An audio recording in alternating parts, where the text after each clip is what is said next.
कसं प्रत्येक शेतकरी वर्षाला 1 लाखाचा तर खातं विकत घेते. बरोबर आहे.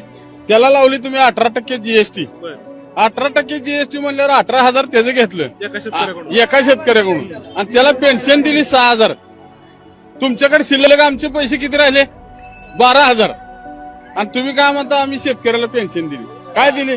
18% जीएसटी म्हणल्यावर सर्वसामान्य शेतकरी 1 लाखाचा खात विकत घेतो का नाही?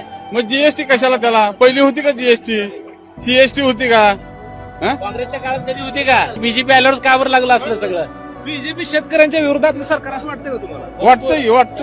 कशामुळे वाटतंय? मला सांगा, कार्यात कांदा निर्यात बंदी करायचं काय काम होतं यांचं? चालू होतं ना सगळं. काय कशामुळे उठसोळ आली यांना? कशामुळे केली कांदा निर्यात बंदी? शेतकऱ्याचं नुकसान केलं का चांगलं केलं? मालाला भाव येते त्याची निर्यात बंदी लगेच. मग का उपयोग आहे त्या सरकारचं घेऊन? शेतकऱ्याची मातीच करावं लागली त्यांना. और ये मोदी की गारंटी है.